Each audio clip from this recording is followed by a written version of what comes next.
আসসালামু আলাইকুম। সংবাদে আপনাদের সবাইকে স্বাগতম জানাচ্ছি আমি নুসরাত। শুরুতেই সংবাদ শিরোনাম।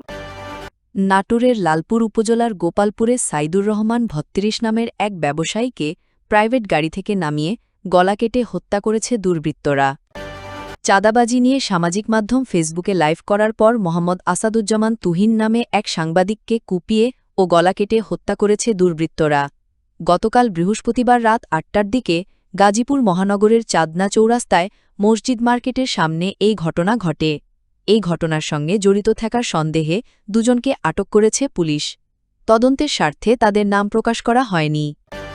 নানা সংকট ও চ্যালেঞ্জের মধ্য দিয়ে ১ বছর পার করল অন্তর্বর্তী সরকার। এই সময়ের মধ্যে জুলাই ঘোষণাপত্র এসেছে, আবার নির্বাচনী রোডম্যাপও ঘোষণা হয়েছে। কিন্তু সীমাহীন ত্যাগের বিনিময়ে যে সত্যিকার গণতান্ত্রিক পুনর্জাগরণের পথে হাঁটতে শুরু করেছিল বাংলাদেশ, গত ১ বছরে সে পথে কতটা এগিয়েছে সরকার। বিশ্লেষকরা বলছেন, জন আকাঙ্ক্ষা পূরণে খুব বেশি দৃঢ়তা ও বিচক্ষণতা দেখাতে পারেনি অন্তর্বর্তী সরকার। পুরান ঢাকার সদরঘাট লঞ্চ টার্মিনালে জগন্নাথ বিশ্ববিদ্যালয়ের শিক্ষার্থীদের সঙ্গে সুন্দরবন ১২ লঞ্চের কর্মীদের সংঘর্ষের ঘটনা ঘটেছে।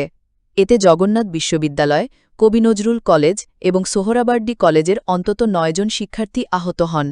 প্রতিবাদে উত্তেজিত শিক্ষার্থীরা লঞ্চটিকে ঘেরাও করে ভাঙচুর করেন। এতে ঢাকা-বরিশাল রুটে লঞ্চ চলাচলে বিঘ্ন ঘটে এবং যাত্রীরা পড়ে যান চরম ভোগান্তিতে। এতক্ষণ শুনছিলেন সংবাদ শিরোনাম। এখন বিস্তারিত। আপনি যদি আমাদের চ্যানেলে নতুন হয়ে থাকেন তাহলে চ্যানেলটি সাবস্ক্রাইব করে দিন। নাটোরের লালপুর উপজেলার গোপালপুরে সাইদুর রহমান নামের এক ব্যবসায়ীকে প্রাইভেট গাড়ি থেকে নামিয়ে গলা কেটে হত্যা করেছে দুর্বৃত্তরা। বৃহস্পতিবার রাত 10:30টার দিকে লালপুর গোপালপুর আঞ্চলিক সড়কে নর্থ বেঙ্গল সুগার মিলস হাইস্কুলের পাশে এই মর্মান্তিক হত্যাকাণ্ড ঘটে। নিহত সাইদুর রহমান কুষ্টিয়া জেলার ভেড়ামারা উপজেলার বামন গ্রামের আলতাফ হোসেনের ছেলে। তিনি একজন ব্যবসায়ী ছিলেন।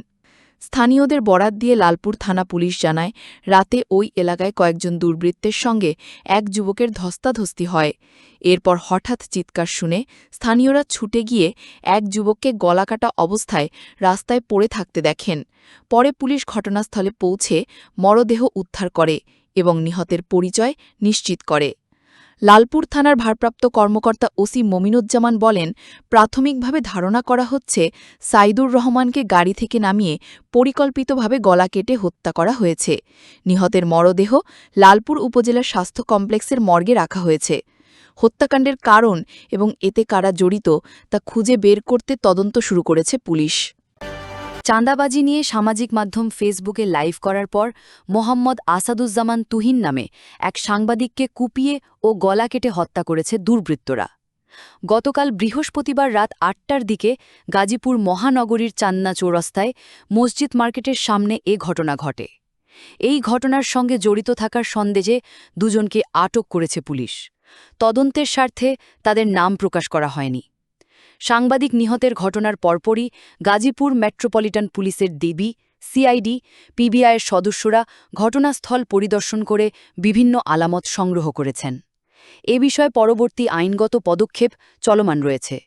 নিহত আসাদুজ্জামান তুহিন দৈনিক প্রতিদিনের কাগজ পত্রিকার গাজীপুরের স্টাফ রিপোর্টার হিসেবে কর্মরত ছিলেন। তিনি ময়মনসিংহের ফুলবাড়িয়া থানার ভাটিপাড়া গ্রামের হাসান জামালের ছেলে। পরিবার নিয়ে তিনি চান্দনা চৌরাস্তা এলাকায় বসবাস করতেন। প্রত্যক্ষদর্শীরা জানান, বৃহস্পতিবার রাত ৮টার দিকে সাংবাদিক আসাদুজ্জামান তুহিন মসজিদ মার্কেটের সামনে একটি চায়ের দোকানে বসে চা পান করছিলেন। এই সময় হঠাৎ কয়েকজন দুর্বৃত্ত তাকে ঘিরে ধরে। পরে তারা ধারালো অস্ত্র দিয়ে লোকজনের সামনেই কুপিয়ে ও গলা কেটে হত্যা করে পালিয়ে যায়। এতে ঘটনাস্থলেই আসাদুজ্জামানের মৃত্যু হয়।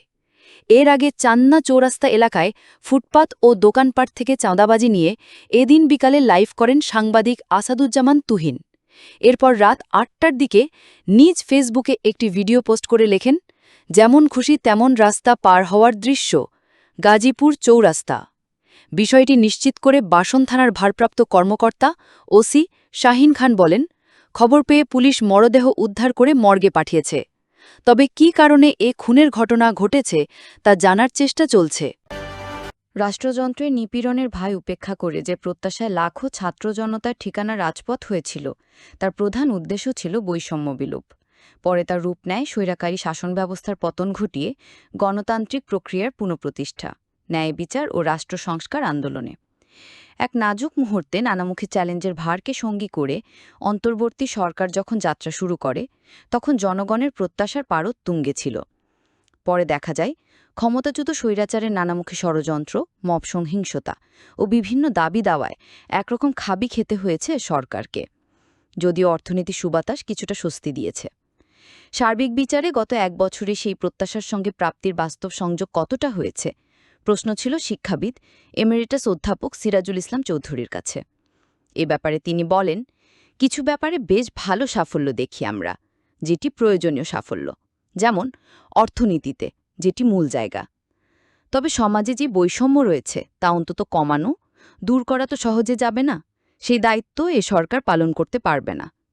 এ শিক্ষাবিদ আরও বলেন, অন্তর্বর্তী সরকার যে সংস্কারমূলক কাজগুলো নিয়েছে, সেই সব সংস্কার যে তারা করে যেতে পারবে সেটাও সম্ভব না। পরবর্তী সরকারকেই করতে হবে তা। এদিকে জুলাই অভ্যুত্থান জাতির মনে যে পরিবর্তনের আশা জাগিয়েছে, তা অনেকটাই বিবর্ণ হতে শুরু করেছে বলে মনে করেন যুক্তরাষ্ট্র প্রবাসী শিক্ষক ও রাজনৈতিক বিশ্লেষক আজফার হোসেন। তার মতে, রাষ্ট্র ও সমাজে কাঙ্ক্ষিত রূপান্তর ঘটাতে পারছে না বর্তমান উপদেষ্টা পরিষদ। এ রাজনৈতিক বিশ্লেষক বলেন, কৃষক শ্রমিকদের অবস্থার তো কোনো পরিবর্তন হয়নি, তাদের নিয়ে বড় ধরনের কোনো কাজ হয়নি। কমিশনের কথা বলবেন, শিক্ষা কমিশনই নেই। যান এবং মালের মধ্যে, বিশেষ করে যানের নিরাপত্তা দারুণভাবে বিঘ্নিত হচ্ছে। এক্ষেত্রে এই সরকারকে কিভাবে সফল বলবেন? পুরান ঢাকার সদরঘাট লঞ্চ টার্মিনালে জগন্নাথ বিশ্ববিদ্যালয়ে জুবি শিক্ষার্থীদের সঙ্গে সুন্দরবন 12 লঞ্চের কর্মীদের সংঘর্ষের ঘটনা ঘটেছে। এতে জগন্নাথ বিশ্ববিদ্যালয়, কবি নজরুল কলেজ এবং সোহরাওয়ার্দী কলেজের অন্তত 9 জন শিক্ষার্থী আহত হন। ঘটনার প্রতিবাদে উত্তেজিত শিক্ষার্থীরা লঞ্চটি ঘেরাও করে ভাঙচুর করেন। এতে ঢাকা-বরিশাল রুটে লঞ্চ চলাচলে বিঘ্ন ঘটে এবং যাত্রীরা পড়ে যান চরম ভোগান্তিতে। বৃহস্পতিবার 7 আগস্ট রাত আনুমানিক 8টার দিকে সদরঘাট টার্মিনালের 1 নম্বর ঘাটে এ ঘটনা ঘটে। প্রত্যক্ষদর্শীরা জানান, জগন্নাথ বিশ্ববিদ্যালয়ের ফিন্যান্স বিভাগের 18তম ব্যাচের শিক্ষার্থী নাবিল বরিশালগামী সুন্দরবন 12 লঞ্চে উঠলে লঞ্চ কর্মীরা তাকে জোর করে কেবিন ভাড়া নিতে বাধ্য করতে চান। নাবিল তা প্রত্যাখ্যান করলে কথা কাটাকাটির এক পর্যায়ে কয়েকজন স্টাফ মিলে তাকে মারধর করেন। খবর পেয়ে তার সহপাঠী ও বড় ভাইয়েরা ঘটনাস্থলে গেলে তাদেরও শারীরিকভাবে লাঞ্ছিত করা হয়। আহত শিক্ষার্থীরা হলেন নাবিল, ফিন্যান্স 18তম ব্যাচ, শের আলী, IML 18তম ব্যাচ, ব্রজগোপাল রায়, সঙ্গীত বিভাগ 16তম ব্যাচ, জিলন, MCJ 18তম ব্যাচ, ইমরুজ সিদ্দিক, আইন 19তম ব্যাচ, আনিস, থিয়েটার 19তম ব্যাচ, টিঙ্কু, ফিলোসফি